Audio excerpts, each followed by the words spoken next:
how to move files into folders in Google Drive.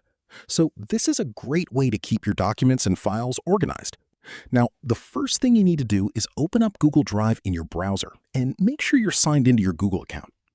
Once you're inside Google Drive, locate the file or files that you want to move into a folder. Now select the file by clicking on it.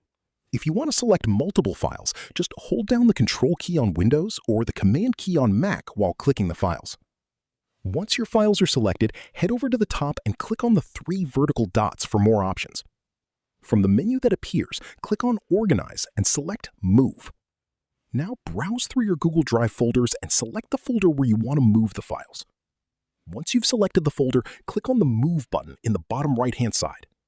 And just like that, your files will now be moved into that Google Drive folder. So it's really as simple as that, guys. If you did find this video helpful, then let me know in the comments. Make sure to like the video and subscribe for more Google Drive tutorials. And I'll see you in the next one.